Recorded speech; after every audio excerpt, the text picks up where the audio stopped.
Drawing room में एक पिता और उसका बेटा बैठे थे। पिता पेपर पढ़ रहे थे और बेटा मोबाइल में व्यस्त था।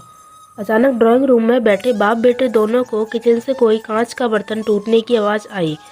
आवाज़ से बेटे को कोई फर्क नहीं पड़ा, किंतु बाप के कान खड़े हो गए। बाप ने तुरंत बैठे बैठे सवालों के तीर छोड़े। क्या टूटा? कैसे टूटा? किसने तोड़ा? पास में बैठे बेटे ने कहा, पिताजी क्यों अपना बीपी बढ़ा रहे हैं? मैं यहीं से बता सकता हूँ कि कांच का बर्तन किससे टूटा होगा। बाप ने कहा, बेटा बीपी तो बढ़ेगा ना, क्योंकि वो बर्तन फिर से खरीद कर तो मुझे ही देना पड़ेगा। चलो तुम बताओ, बर्तन किसने तोड़ा होगा? बेटे ने कहा, माँ से टूटा होगा। पिता ने पूछा, क्यों? मेरी बीवी क्यों? तुम्हारी बीवी क्यों नहीं? बेटे ने कहा, मेरी बीवी समझदार है। पिता का मन नहीं माना तो तुरंत किचन की ओर चल पड़े। वहां जाकर पूछा कि बर्तन किसने तोड़ा, तो उनकी पत्नी सामने आई और कहा, मुझसे टूटा है, क्या करोगी? उन्होंने कहा, कुछ नहीं करूँगा, मैं नया खरीद कर दूंगा, मगर चीज़ें संभाल कर इस्तेमाल करना।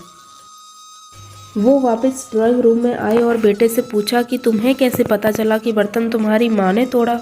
बेटे ने जवाब दिया, अगर बर्तन बहू से टूटता तो पीछे तुरंत डांट की आवाज़ सुनाई देती, मगर बर्तन माँ से टूटा इसलिए पीछे कोई भी आवाज़ नहीं आई।